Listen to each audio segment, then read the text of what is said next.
You know, the most dangerous predators don't always bare their fangs. Mm-hmm.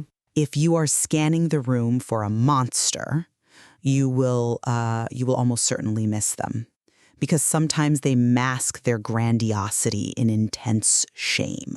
Right, the shy guys. Exactly. They present to the world as introverted, chronically depressed, or perpetually misunderstood.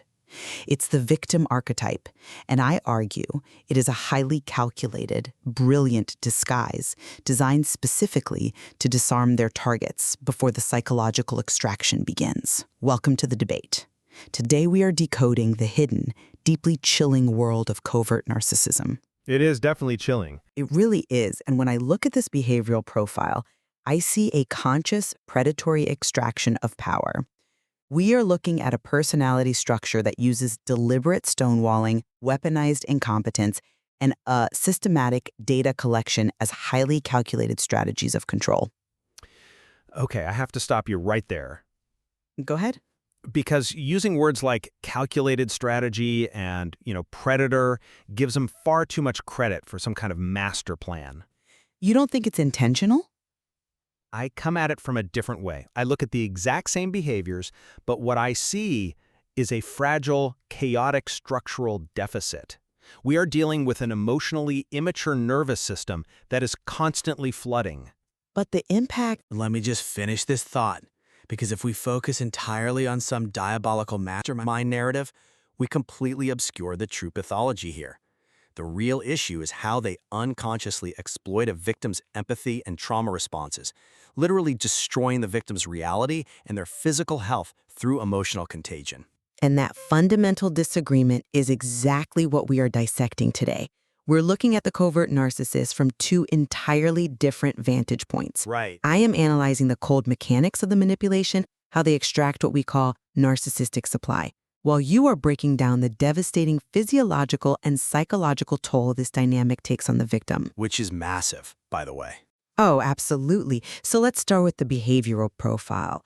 Unlike the bombastic, overt narcissist who demands center stage and tells you how great they are, the covert narcissist is indifferent to the spotlight. Yeah, they actually shrink from it. They do, but they are still driven by this intense, simmering belief in their own superiority. Because they feel the world hasn't recognized their genius, they adopt a passive-aggressive persona to extract validation. They do this through a tactic known as data collection. Ah, yes, the silent observing. Exactly. They sit quietly, they listen, and they systematically gather a target's secrets, fears, and vulnerabilities. And they don't store this data out of empathy. No, they don't. They index it to weaponize it later, usually to trigger guilt and assert dominance the exact moment a victim tries to set a boundary. To me, that is a calculated power grab. But you're attributing a level of cold, conscious premeditation that simply isn't supported by their neurobiology. How so? The behavior is completely methodical. I validate the behaviors you're describing, the data gathering, the extraction of attention, but the intent is wildly different. This isn't a chess master plotting moves in a dark room. It certainly feels like it to the victim. It feels like it, yes, but clinically, this is a deeply disorganized mind relying on what we call fast thinking. They are bypassing the prefrontal cortex, the part of the brain responsible for logic, reason, and long-term consequences. Okay, so they're operating out of fear. Entirely out of the amygdala, the brain's threat center. It is an instinctive, highly emotional, binary style of processing. They outsource their emotional needs to a partner because they literally lack the internal resources to self-soothe. It's chaotic survivalism, not predatory genius. I see why you think that, but let me give you a different perspective. Notice how this flooded nervous system only seems to malfunction when they are asked to take accountability. Well, No, think about it. They don't have these emotional meltdowns at work with their boss. They don't stonewall the police officer who pulls them over for speeding. that's different though. Is it? They selectively deploy these tactics behind closed doors, exclusively with the specific target they have groomed. Let's look closely at stonewalling, the silent treatment. A horrific experience for the partner. Right. And the clinical literature notes that stonewalling, in this context, is used to punish and control. It is a deliberate withholding of closure. By going completely silent for days, they know exactly what they are doing to the victim's anxiety. Wait, look at how they use pity, though. They watch the victim scramble, over-apologize, and abandon their own boundaries just to restore the peace. That is control. But the reason they don't do it to their boss is because their boss isn't an attachment figure. The threat of profound abandonment isn't present in a staff meeting. So you're saying they only abuse the people they depend on? I'm saying when a covert narcissist plays the victim at home or uses weaponized incompetence, like conveniently forgetting how to pay a bill or claiming they misunderstood a clear instruction, they are utilizing the only defense mechanisms they have. To avoid accountability. To avoid the overwhelming, annihilating shame of being flawed in front of someone they rely on. Their ego is remarkably fragile. When a conflict arises, their nervous system is instantly flooded. Even so, the result is the same. They use stonewalling as a rigid shield because they cannot tolerate the gray areas of human conflict. They aren't sitting in a lair thinking, I will now punish my partner with silence. They're thinking, if I engage, I will fall apart. But we cannot ignore the outcome of that behavior, regardless of the internal trigger. Whether it stems from a fragile ego or an amygdala hijack, the covert gaslighting they employ is systematically designed to destabilize the victim's sanity. It is incredibly damaging. I won't argue that. Gaslighting is not just lying. It is the persistent, methodical denial of reality. When a covert narcissist looks a victim dead in the eye and says calmly, I never said that. You're remembering it wrong. You've always had a terrible memory. That phrase alone. Right? They are actively dismantling the victim's cognitive compass. They rewrite history in real time to ensure the victim can no longer trust their own perception. If a person destroys your compass so you are completely dependent on them to navigate the woods, that is predatory. The motivation almost doesn't matter when the mechanism is that precise. I agree. The mechanism is devastating, but what they are actually doing is engaging in magical thinking. They genuinely believe that if they deny an event hard enough, they can alter reality to protect their own ego. Which still leaves the victim completely lost in the woods. Exactly. You are absolutely right about the impact on the victim, which is where I think we really need to focus. Because if we understand how severe this cognitive dismantling is, we have to ask the most important question in trauma therapy. Why do they stay? Why do they stay? We are usually talking about highly intelligent, driven, exceptionally capable people. So why do they tolerate a reality where their compass is constantly being smashed? Well, from a profiling perspective, they stay because the covert narcissist specifically targeted them for their high empathy and conscientiousness. They hunt for Toyotas while acting like Ferraris, right? Yes, exactly. A covert narcissist hunts for a specific type of resource. They want someone reliable, deeply forgiving, and desperate to fix things. The ultimate caretakers. The narcissist pulls them in, extracts all the emotional energy, validation, and caretaking they need to regulate themselves, and offers absolutely nothing in return. The tragedy is that the victim believes they are building a mutual partnership. When in reality, they've been assigned the role of an emotional utility provider. Precisely. They are an emotional gas station. That's a compelling argument, but have you considered the neurochemical aspect? It is much deeper than just being a utility provider. The reason the victim cannot just walk away is due to the reality of the trauma bond. You're talking about the intermittent reinforcement? Yes, the anxious avoidant trap. This creates an intermittent reinforcement cycle in the brain. Think of it exactly like a broken slot machine. If you play a slot machine and win every time, it's boring. Sure. If you never win, you walk away. But if the machine pays out randomly and unpredictably, it creates an absolute addiction. Because of the dopamine. Right. When the narcissist withdraws through stonewalling, the victim's attachment system perceives a profound existential threat. The brain floods with stress hormones, cortisol, adrenaline. The victim is in sheer agony. And then they toss a breadcrumb. Yes. Days later, when the narcissist finally offers a tiny bit of warmth or plays the pathetic victim who needs rescuing, the victim's brain releases a massive, unnatural flood of dopamine. So the victim is biologically addicted to the relief of the pain that the narcissist caused in the first place. Exactly. They aren't addicted to the person, they are chemically addicted to the cycle of threat and relief. And we have to look at what that cycle physically does to the body over time. It destroys it. Completely. We are talking about competent adults who end up pulling what I call a double shift. They maintain a polished professional mask in the boardroom, solving complex problems, while privately under the table their hands are shaking because their partner has been stonewalling them for 48 hours. That's not depression. That's weaponized guilt, causing a physical reaction. The victim enters a state of chronic hypervigilance. They are constantly scanning the narcissist's microexpressions, the tone of their sighs, the way they close a cabinet door. Trying to predict the next withdrawal. Exactly. Which means the covert narcissist has successfully made themselves the absolute center of the victim's universe. The victim is no longer living their own life. No. They're just surviving the narcissist's moods. Right. They are spending all their cognitive energy monitoring the threat. By playing the eternal victim, the narcissist forces the partner into a perpetual fawn response. Walking on eggshells. Constantly walking on eggshells, suppressing their own needs entirely just to keep the peace. Yes, and the somatic pathology of walking on those eggshells is horrifying. When a victim is chronically hypervigilant, their body is locked into the sympathetic nervous system, the fight-or-flight response. Which we aren't built to sustain. No. Human bodies evolved to use that system for short bursts, like running from a predator. These victims are trapped in it for years. When your sympathetic nervous system is constantly engaged, it suppresses your parasympathetic nervous system, which does all the resting, digesting, and cellular repair. So the body starts breaking down. Rapidly. Without that rest phase, the body's inflammatory response goes completely unchecked. The cortisol slow-release system breaks down.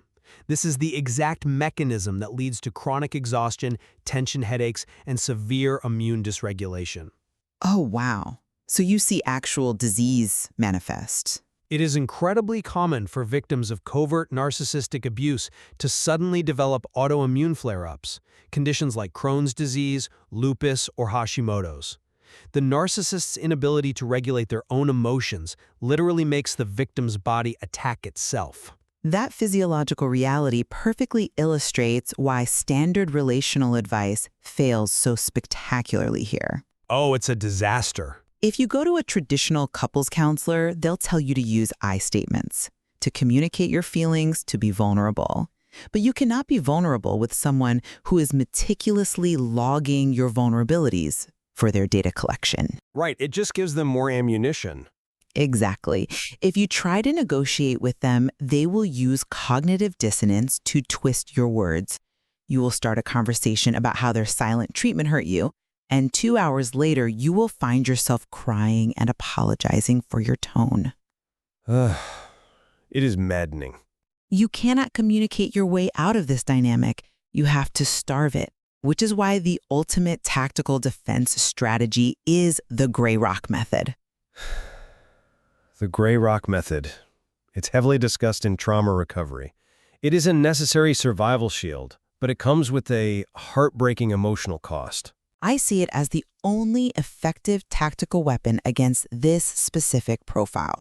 If the covert narcissist feeds on reactions, if they require your anxiety, your tears, your anger, or even your deep rescuing empathy to regulate their own fragile ego, then the victim must become an entirely uninteresting, neutral gray rock.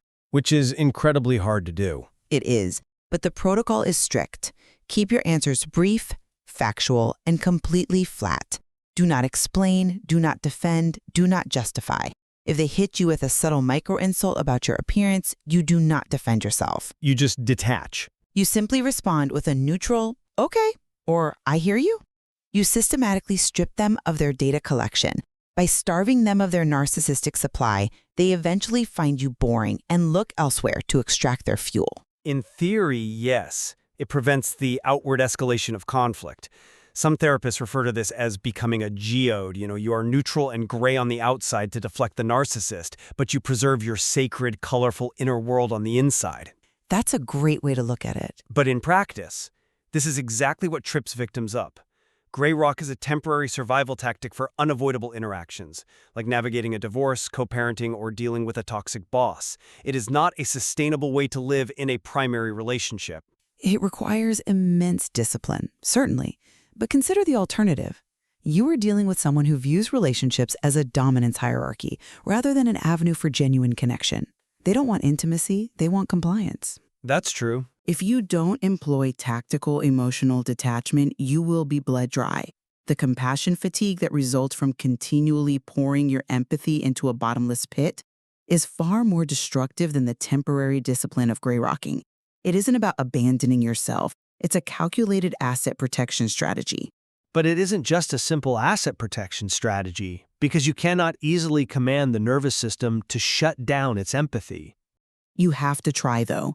You are asking a highly sensitive person, someone whose very neurobiology is wired for deep connection, to turn off their mirror neurons.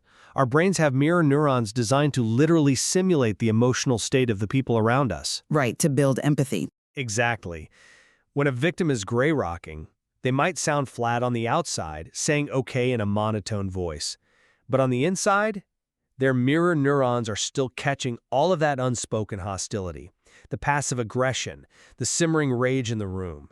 They still absorb the hit. They are swallowing the poison instead of reacting to it. The body keeps the score. The tension in the chest, the churning stomach, the spike in blood pressure. None of that goes away just because you successfully maintain a blank facial expression. You are basically self-inducing emotional dissociation, which is why gray rock can only ever be a bridge to getting out. Well, I will concede that it is a bridge, but it's the only bridge that doesn't collapse under the weight of their manipulation. Covert narcissists are masters of the courtship dance. They really are. They groom their targets so effectively that the victim constantly doubts their own judgment. The absolute behavioral detachment of the gray rock method is what finally breaks the cognitive dissonance for the victim. When you stop feeding them, you force the mask to slip. You see the coldness underneath. It definitely forces reality into the light. It removes the victim from the hierarchy game entirely. It removes them from the game, yes. But we must acknowledge the profound grief in that realization. To accept that the person you thought was a loving partner or a supportive friend is actually structurally incapable of seeing you as a separate human being, that requires a massive mourning process. It's devastating. The victim isn't just learning a tactical communication defense. They are unlearning a biological trauma bond. They are having to rewrite their own internal working models of attachment, often dealing with the echoes of childhood emotional neglect that, quite frankly, primed them to accept this treatment in the first place. Which brings us to the core of our analysis today. From my perspective, truly understanding covert narcissism requires seeing the predatory calculation beneath that pathetic, introverted mask. We have to recognize tactics like systematic data collection, stonewalling, and gaslighting for what they truly are. They are deliberate power grabs designed to extract narcissistic supply and keep the victim completely off balance and entirely under control. The covert narcissist is playing a game of hierarchy, and they intend to win. And from my perspective, true empowerment for the victim doesn't come from just studying the narcissist's playbook or assuming diabolical intent. It comes from recognizing the invisible emotional and physical toll on themselves. The internal landscape. Yes, it's about understanding how the narcissist unconsciously weaponizes the victim's own best traits, their empathy, their patience, their desire to heal. True clarity comes when the victim realizes that their chronic exhaustion, their autoimmune flare-ups, and that terrifying feeling of walking on eggshells are the ultimate red flags. The pathology is a chaotic, emotionally immature deficit that preys on a victim's nervous system. Well, while we clearly remain in respectful disagreement over whether the core of this pathology is a calculated extraction of power or a chaotic, fast-thinking emotional deficit, we absolutely converge on the reality of the outcome. Covert narcissists inflict profound, lasting psychological and physiological damage. Completely. And we both strongly agree that standard relational advice, traditional boundary setting, and couples counseling simply do not work with this specific personality structure. You cannot love them into health, and you cannot negotiate with their shame. Precisely. Looking at this dark psychological dynamic from both the mechanics of the manipulation and the physiological reality of the trauma bond offers a complete picture of the trap. If you are listening to this and recognizing these chilling patterns in your partner, your boss, or a family member, If you are constantly monitoring their size, doubting your own memory of events, right, and feeling inexplicably physically exhausted around them, you're not crazy. your reality is entirely valid.